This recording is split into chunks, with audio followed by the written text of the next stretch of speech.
Par nuit, nous entendons ici le renoncement à la satisfaction volontaire du goût sous tous les rapports. De même que la nuit n'est qu'une privation de la lumière et par suite de tous les objets qu'elle peut nous montrer, de telle sorte que notre puissance visuelle est dans une obscurité complète et ne voit rien, de même on peut dire que le renoncement à la satisfaction volontaire de nos tendances est une nuit pour l'âme. Car l'âme, en renonçant à ses tendances sous tous les rapports, est comme dans les ténèbres et ne voit rien. La puissance visuelle s'exerce par le moyen de la lumière et se nourrit des objets visibles. Mais quand la lumière disparaît, elle ne les voit plus. Aussi l'âme qui se sert de ses tendances se nourrit de tous les objets dont ces tendances lui offrent le goût. Si ce goût est éteint, ou mieux, si elle y renonce, l'âme ne trouve plus d'aliment dans les créatures, et par suite, ses tendances sont dans l'obscurité et sans rien. Prenons un exemple dans chacune de nos puissances sensibles.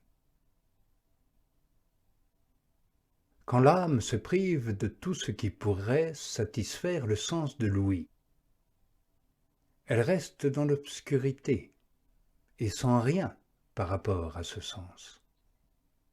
Si elle se prive de tout ce qui pourrait réjouir le sens de la vue, elle reste également dans l'obscurité et sans rien par rapport à ce sens. Si elle se prive de toute la suavité des parfums qui peuvent affecter le sens de l'odorat, elle sera aussi forcément dans l'obscurité et sans rien par rapport à ce sens. Si elle se prive du goût que son palais trouverait dans les aliments, elle renonce à la satisfaction de ce sens et se trouve également dans l'obscurité et sans rien par rapport à ce sens. Enfin, en se privant de toute délectation et de tous les plaisirs qu'elle pourrait trouver dans le sens du toucher, elle sera dans l'obscurité et sans rien par rapport à ce sens. Ainsi donc, l'âme qui aurait repoussé et rejeté toute recherche sensible des réalités créées et renoncer à la satisfaction volontaire de toutes ces tendances serait, nous pouvons le dire, comme dans la nuit et dans l'obscurité. Ce ne serait en quelque sorte qu'un vide complet par rapport à tous les objets créés. La cause de cela, c'est que l'âme, selon les philosophes, est, au moment où Dieu l'unit au corps, comme une table rase ou lisse, sur laquelle il n'y a rien de peint. Et, à part les connaissances qu'elle acquiert, peu à peu, par les sens, il ne lui en vient naturellement aucune autre ailleurs. Tant qu'elle est dans le corps, elle ressemble à celui qui se trouve dans une prison obscure et qui ne connaît rien, si ce n'est ce qu'il parvient à voir par les fenêtres de sa prison.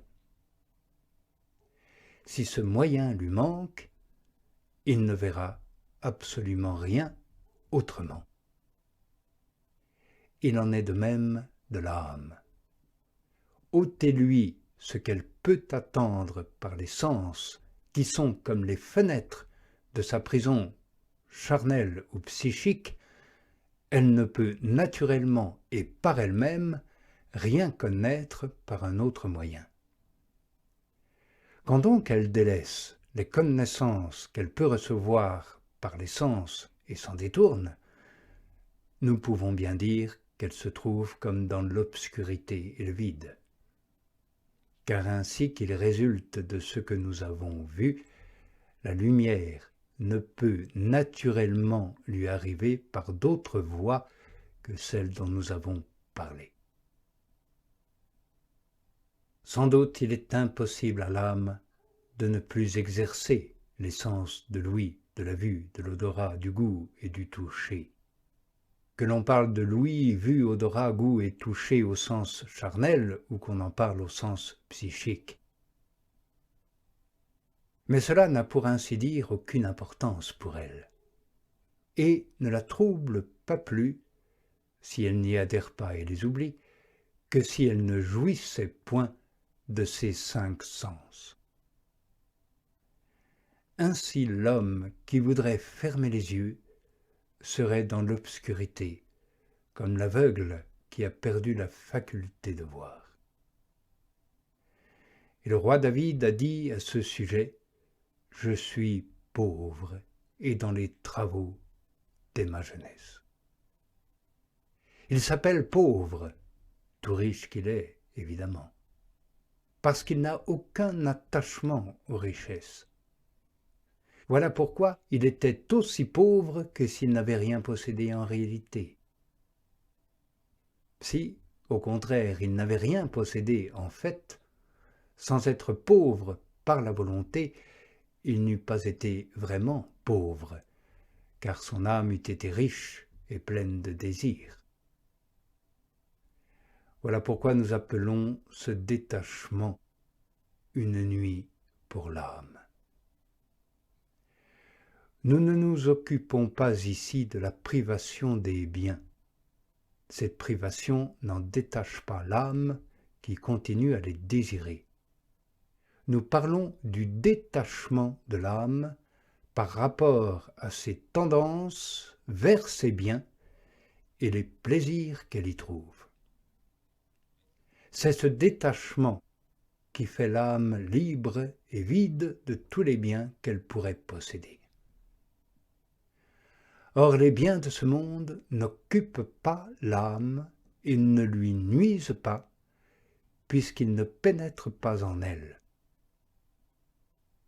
Ce qui lui est nuisible, c'est l'attachement à ces biens, la recherche de ces biens et le désir qu'elle en a. Cette première sorte de nuit, comme nous le dirons plus loin, concerne la partie sensitive de l'âme. C'est l'une des deux dont nous avons déjà parlé et par lesquelles l'âme doit passer. Montrons maintenant combien il convient à l'âme de sortir de sa maison par cette nuit profonde des sens pour arriver à l'union avec Dieu.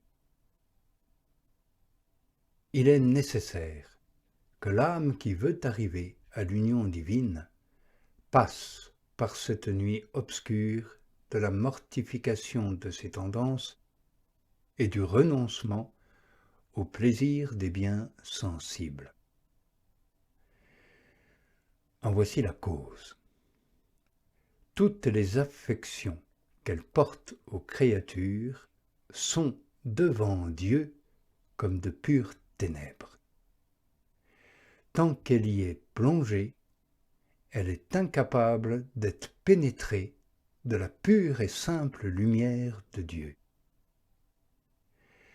Elle doit donc tout d'abord s'en laisser priver, car la lumière est incompatible avec les ténèbres. Saint Jean dit, en effet, que les ténèbres ne l'ont point reçu.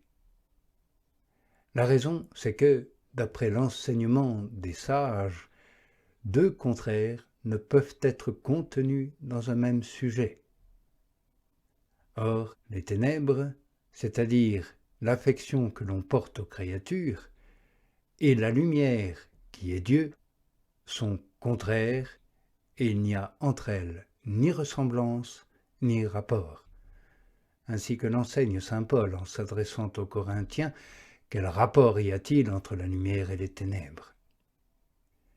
Il suit de là que la lumière de l'union divine ne peut pas s'établir dans une âme si tout d'abord ses affections aux créatures et la recherche des satisfactions qu'elle y trouve n'en sont point chassées.